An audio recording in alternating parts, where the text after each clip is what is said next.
नमस्ते viewers, handy Hindi में अर्चना आपका स्वागत करती है। सर्वनाम भाग एक में हम सीखने वाले हैं सर्वनाम के 3 भेद। सबसे पहला हम पुरुषवाचक सर्वनाम सीखेंगे, दूसरा निश्चयवाचक सर्वनाम सीखेंगे और तीसरा अनिश्चयवाचक सर्वनाम हम भाग 1 में सीखेंगे। और भाग 2 में हम संबंधवाचक सर्वनाम, प्रश्नवाचक सर्वनाम और निजवाचक सर्वनाम सीखेंगे। तो सबसे पहले हम जानेंगे सर्वनाम किसे कहते हैं। यहाँ पे मैंने कुछ वाक्य लिख कर दिए हैं, आपने यह वाक्य ध्यान से देख रहे हैं। ये वाक्य है क्या? देखिए, सर्वनाम को अंग्रेजी में प्रोनाउन के नाम से भी जाना जाता है। यहाँ पे कुछ वाक्य है। संकेत अच्छा लड़का है।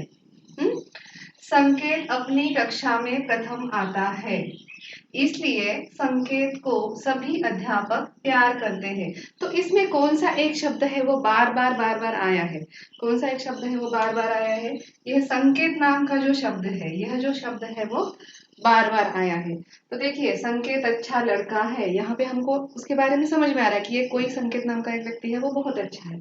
संकेत अपनी कक्षा में प्रथम आता है। अगर हम हर बार यही शब्द लिखेंगे तो वह रचना अच्छी नहीं दिखती है, व्याकरण में उसकी रचना अच्छी नहीं दिखती।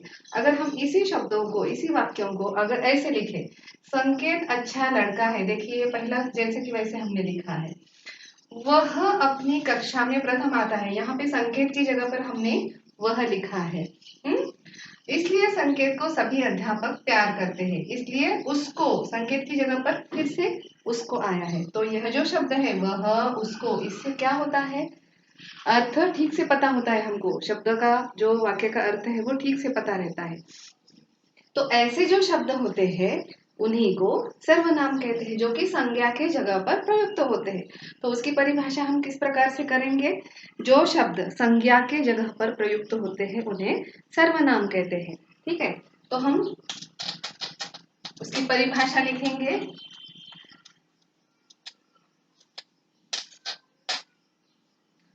परिभाषा है उसकी, संज्ञा की जगह पर प्रयुक्त होने वाले शब्द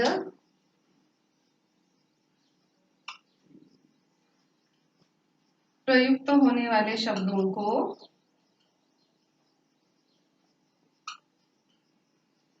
सर्वनाम कहते हैं। सर्वनाम कहते हैं। अभी आपने इस लाइन से आपको पता चला होगा, उन पंक्तियों से, कि सर्वनाम किस प्रकार से हम ढूंढ सकते हैं। तो सर्वनाम के मुख्यतः कितने भेद होते हैं? मुख्यतः सर्वनाम के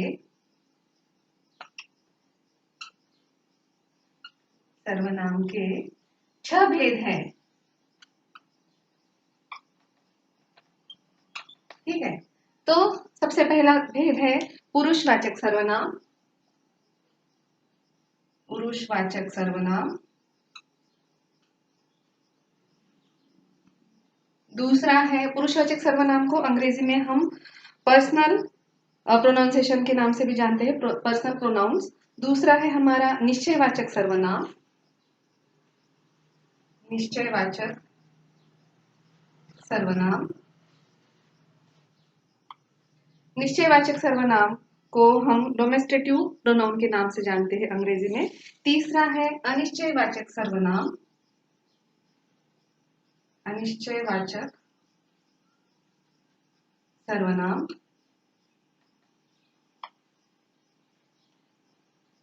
अनिश्चयवाचक को इंडेफिनिट प्रोनाउन के नाम से हम जानते हैं। चौथा है प्रश्नवाचक सर्वनाम।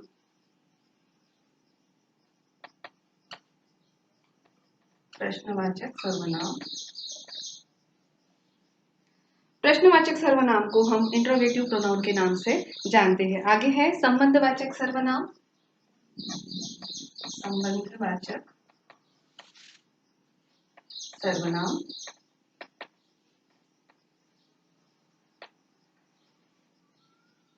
संबंधवाचक को हम रिलेटिव प्रोनाउन के नाम से जानते हैं। और सबसे आखिर है निजवाचक सर्वनाम।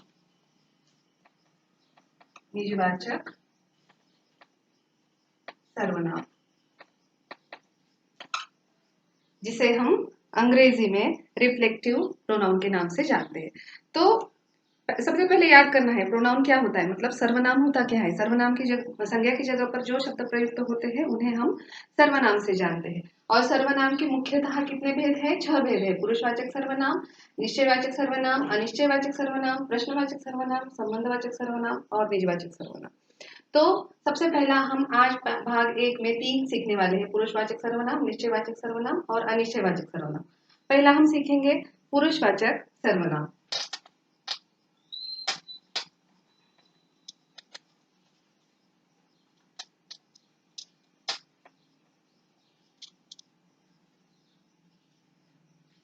पहला है पुरुषवाचक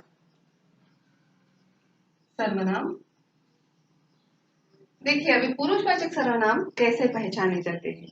पुरुषवाचक जो शब्द होते हैं जब दो व्यक्ति, जब कोई भी दो व्यक्ति किसी अन्य व्यक्ति के विषय में बातचीत करते हैं, दो व्यक्ति किसी अन्य व्यक्ति के विषय में बातचीत करते हैं, तो वहां पर जो तीनों लोगों के लिए एक सर्वनाम आता है उसे हम पुरुषवाचक सर्वनाम से जानते हैं। ठीक है, तो पुरुषवाचक सर्वनाम के लिए हम, जैसे होता है उसमें वक्ता होता है, बोलने वाला, और श्रोता भी होता है। श्रोता किसे कहते हैं? सुनने वाला होता है। और तीसरा व्यक्ति मतलब जिसके बारे में कहा जाता है वह भी होता है। मतलब पहला जो बोलने वाला व्यक्ति है सुनने वाले को फोन करता है या फिर कुछ बात कहता है, और तीसरे व्यक्ति को उसका मैसेज जाता है। तो उसके लिए हम एक उदाहरण देखेंगे। संजोत ने कृपाल को फोन करके, उसके उदाहरण हम देखेंगे। उदाहरण, संजोत ने कृपाल को फोन करके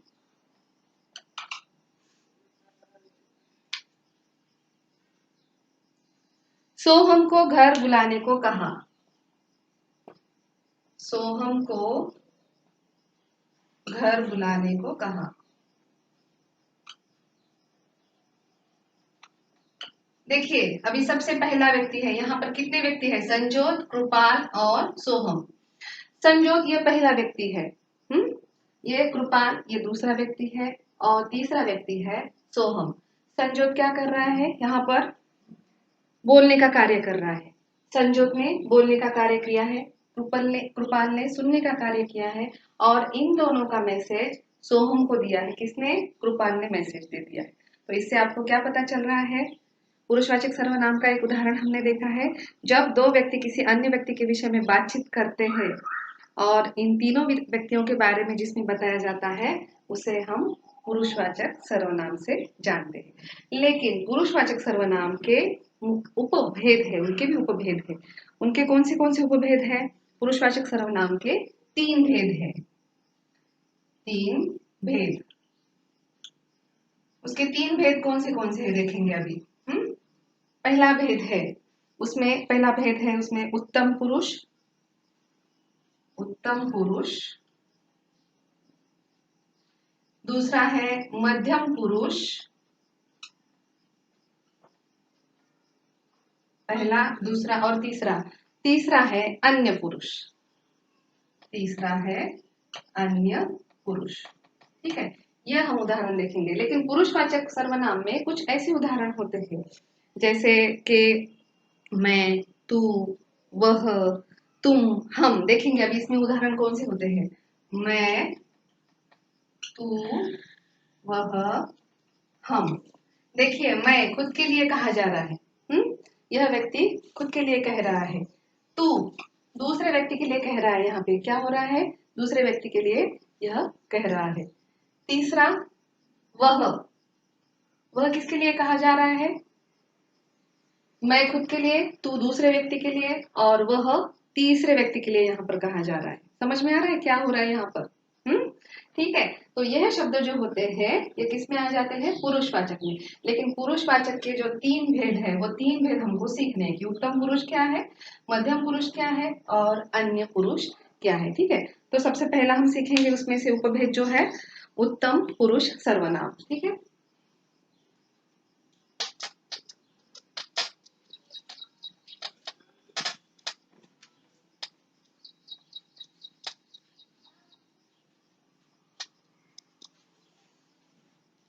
देखिए उत्तम पुरुष सर्वनाम जो होता है वह बोलने वाला या लिखने वाला व्यक्ति अपने लिए सर्वनाम का प्रयोग करता है, उसे हम उत्तम पुरुष के नाम से जानते हैं। क्या होता है इसमें, जो बोलने वाला या लिखने वाला व्यक्ति है खुद के लिए इस्तेमाल करता है, उसका नाम खुद के लिए इस्तेमाल करता है। तो जैसे कि मैं, हम सब, यह शब्द अगर उसमें आते हैं, उत्तम पुरुष,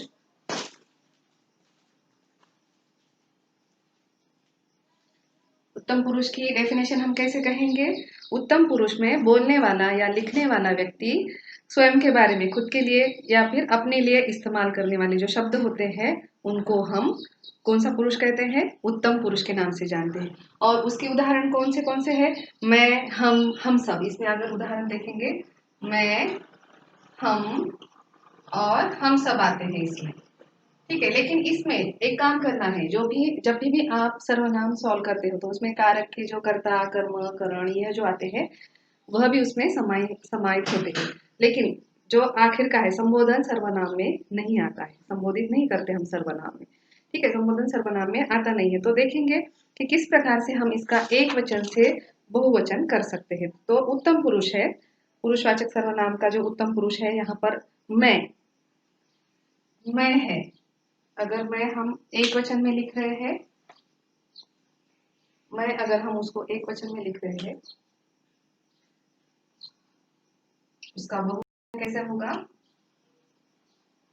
ठीक है, यहाँ पे पहला दिया है मैं अकेला है, यहाँ पे खुद के लिए कहा जा रहा है। इसका बहुवचन किस प्रकार से होगा, मैं का होगा हम। ठीक है, हम, यह बहुवचन हो रहा है।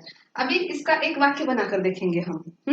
मैं बाजार जा रहा हूं, मैं बाजार जा रहा हूं।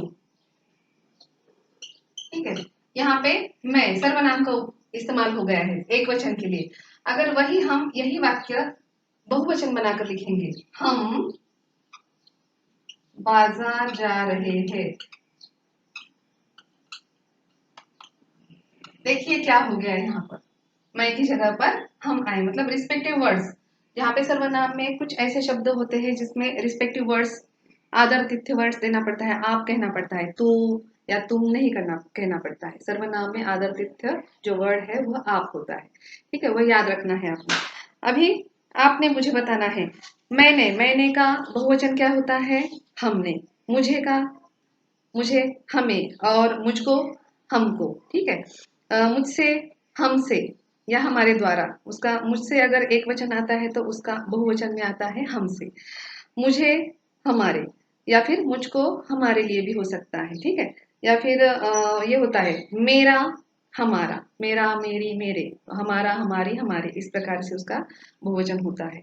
मुझ में, हम में। ठीक है, यह हमारे खुद के लिए यहाँ पर इस्तेमाल हो रहा है। क्या हो रहा था इसमें, जो बोलने वाला व्यक्ति है लिखने वाले व्यक्ति के लिए, अपने लिए वह जो सर्वनाम इस्तेमाल करता है उसको हम कौन सा पुरुष के नाम से जानते हैं, उत्तम पुरुष के नाम से हम जानते हैं। ठीक है, दूसरा हम सीखेंगे मध्यम पुरुष। दूसरा है मध्यम पुरुष।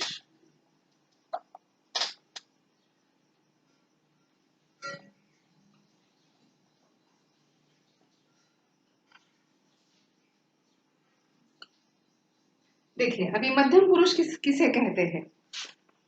मध्यम पुरुष में जिसे संबोधित करके कुछ कहा जाए, जिसके लिए हम कह रहे हैं, जिसको संबोधित करके कुछ कहा जाए, या तो फिर जिससे बातें की जा रही है उसको संबोधित करके कुछ लिखा जाए, उसके नाम के बदले पर जो भी शब्द आते हैं उनको हम मध्यम पुरुष के नाम से जानते हैं। जैसे वहां पर शब्द आते हैं तू, तुम, तुम्हें, ऐसे शब्द आते हैं इसमें, तू, तुम, तुम्हें।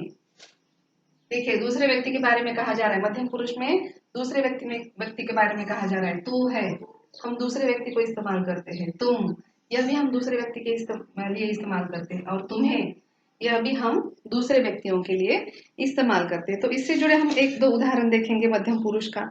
जैसे जैसे हम देखेंगे तू और तूने, इसके ऊपर एक हम वाक्य बनाएंगे। तू, उदाहरण के तौर पर है, आज तू बाहर नहीं जाएगा।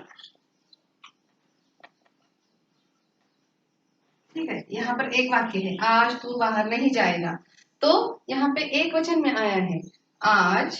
इसका कैसे आएगा? आज तुम बाहर नहीं जाओगे, नहीं जाओगे। देखिए यहाँ पे आपको रिस्पेक्ट दिखाई दे रहा है, शब्दों में आपको रिस्पेक्ट दिखाई दे रहा है, जाएगा, जाओगे। ठीक है, तू की जगह पर यहाँ पे तुम आया है। आज तुम्हें बाहर जाने का मौका नहीं मिलेगा, यह भी आ सकता है। आज तुम्हें बाहर जाने का मौका नहीं है। ठीक है, यह यहाँ पे उदाहरण आते हैं, हमको यह समझ में आता है।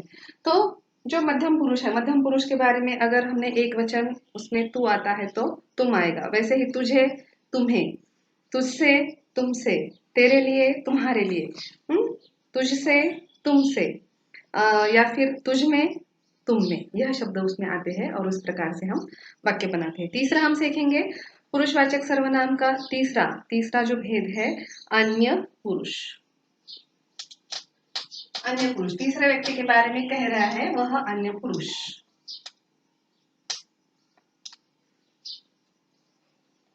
अन्य पुरुष, ठीक है।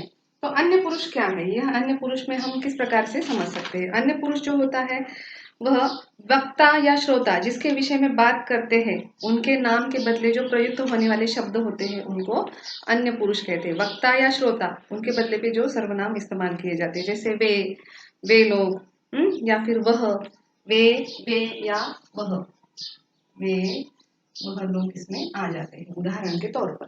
ठीक है, तो उससे जुड़े हम एक आधा वाक्य बनाएंगे। जैसे वह का वे हो जाता है, वह एक वचन में अगर वह आया है, एक वचन में वह आया है, तो बहुवचन में उसका वे हो जाता है। आज वह बाहर नहीं आने वाला। ठीक है, यह अकेले, आज वह बाहर नहीं आने वाला उसका उदाहरण है। और उसी का हम बहुवचन में कैसे करेंगे? आज वे बाहर नहीं आने वाले। ठीक है, आज वे और वह, यह अन्य पुरुष है, तीसरे पुरुष के बारे में बताया जा रहा है। देखिए वह का वे हो गया है बहुवचन में। आपको यह भी याद रखना है सर्वनाम करते समय रिस्पेक्टेड वर्ड किसके लिए क्या इस्तेमाल होता है, एक वचन में क्या होता है, बहुवचन में क्या होता है, यह याद करना जरूरी है। ठीक है, तो अगर एक वचन में आया है उससे, तो बहुवचन होगा उसका उन्हें, उससे, उनसे, उसके लिए, उनके लिए, उसका, उसकी, उसके, उनका, उनकी, उनके, यह भी आता है। लेकिन यह हम किस में इस्तेमाल करते हैं? कर्ता, कर्म, करण, संप्रदान, अपादान, अधिकरण में हम इस्तेमाल करते हैं यह शब्द। करण जो हमारे कारक के जो चिन्ह है, कारक के जो मुख्य भेद है उसको हम इस्तेमाल करते हैं इसमें। ठीक है, तो यह हमारा पहला जो पुरुषवाचक सर्वनाम के उत्तम पुरुष, मध्यम पुरुष और अन्य पुरुष के बारे में हमने सीखा है।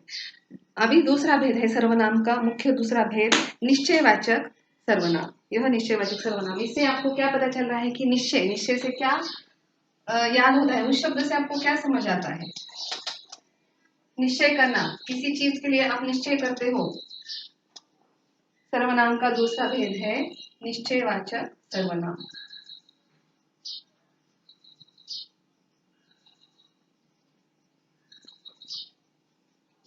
ठीक है, तो अभी निश्चयवाचक सर्वनाम की परिभाषा सबसे पहले हम जानेंगे। जो सर्वनाम पास की या दूर की वस्तु या व्यक्ति की ओर निश्चित संकेत करता है, जो भी सर्वनाम है अपने पास वाली वस्तु है, व्यक्ति है, उनके बारे में कह रहा है, या दूर वाली वस्तु है, व्यक्ति है, उनके बारे में कह रहा है, उसको निश्चयवाचक सर्वनाम कहते हैं। तो उसका उदाहरण देखिए, वह पुस्तक तुम्हारी है, उसका उदाहरण है वह पुस्तक तुम्हारी है। यहाँ पे निश्चित वह पुस्तक है, वह दूसरे व्यक्ति की है, वह पुस्तक जो है वह तुम्हारी है। इसी को हम और एक प्रकार से लिखेंगे, यह हमारा विद्यालय है। यह हमारा विद्यालय है। ठीक है, तो अभी क्या हो रहा है, निश्चयवाचक सर्वनाम की परिभाषा एक बार याद कीजिए कि क्या होता है निश्चयवाचक सर्वनाम। यह जो सर्वनाम होता है जब पास की या दूर की वस्तु के या व्यक्ति की और निश्चित संकेत हमको करते हैं तभी निश्चयवाचक सर्वनाम कहते हैं। तो इसके लिए भी हम कुछ उदाहरण देखेंगे, जैसे है वह का बहुवचन क्या आएगा, वे। इसे, इन्हें, इससे, इनसे, और इसके लिए, इनके लिए, इसका, इसकी, इसके, इसका, इनका, इनकी, इनके, यह शब्द उसमें आ जाते हैं। ठीक है, और सबसे आखिर हम सीखेंगे अनिश्चयवाचक सर्वनाम, जो सर्वनाम का तीसरा भेद है वह हम यहाँ पर सीखेंगे। अनिश्चयवाचक सर्वनाम जिसमें कुछ निश्चित नहीं होता है, तीसरा है अनिश्चयवाचक सर्वनाम।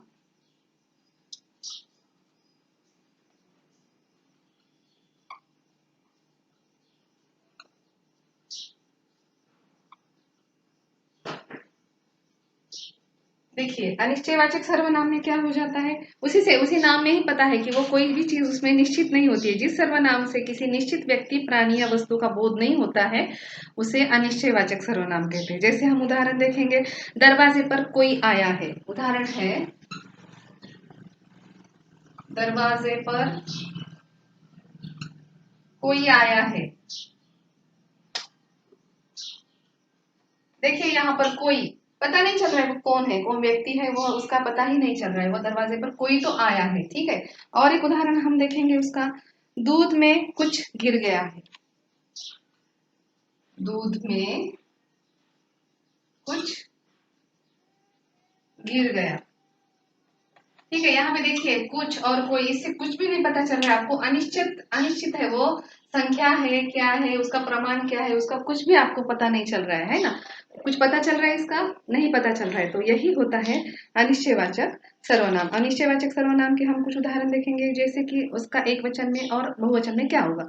कोई है तो उसका बहुवचन आता है किन्हीं ने, किसी को किन्हीं को, किससे किनसे, किसी को आता है किन्हीं को आता है, किसी से किन्हीं से, ऐसे होता है, किन्हीं का, किन्हीं की, किन्हीं के। ठीक है, यह हम बहुवचन में और एक वचन में उसको इस्तेमाल करते हैं। इसी प्रकार से हमने अभी क्या क्या सीखा है, सर्वनाम जो कि संज्ञा की जगह पर प्रयुक्त होने वाले शब्दों को हम सर्वनाम कहते हैं। सर्वनाम के 6 भेद हमने मौखिक तौर पर सीखे हैं। पहला है उसका पुरुषवाचक, दूसरा निश्चयवाचक, तीसरा अनिश्चयवाचक, चौथा है संबंधवाचक, पांचवा प्रश्नवाचक और छठा निजवाचक। उसमें से भाग पहले में हमने आज 3 सीखे हैं, पुरुषवाचक सर्वनाम, निश्चयवाचक सर्वनाम और अनिश्चयवाचक सर्वनाम। लेकिन उसके साथ साथ हमने ये भी सीखा है कि पुरुषवाचक सर्वनाम के मुख्यतः उसके उपभेद होते हैं 3। वह कौन से भेद हैं, उत्तम पुरुष, मध्यम पुरुष और अन्य पुरुष, ये सीखा है हमने। पुरुषवाचक सर्वनाम जो होता है, जो दो व्यक्ति किसी अन्य व्यक्ति के विषय में जब बातचीत करते हैं तो तीनों लोगों के लिए जो इस्तेमाल किए वाला सर्वनाम वाला शब्द होता है उसको पुरुषवाचक कहते हैं। निजवाचक में जो सर्वनाम पास की या दूर की वस्तु या व्यक्ति की और निश्चित संकेत करता है उसको हम निश्चयवाचक सर्वनाम कहते हैं। और अनिश्चयवाचक सर्वनाम जिस सर्वनाम से किसी निश्चित व्यक्ति, प्राणी, वस्तु का बोध नहीं होता है उसे हम अनिश्चयवाचक सर्वनाम कहते हैं। ठीक है, तो आपको कैसे लगा है ये भाग, सर्वनाम भाग 1 आपको अच्छा लगा होगा तो कमेंट्स आपके आने चाहिए। यहाँ पे हैंडी हिंदी को आपने लाइक, शेयर और सब्सक्राइब करना नहीं भूलना है। ठीक है, धन्यवाद। हम कल फिर मिलते हैं भाग 2 में सर्वनाम के। धन्यवाद।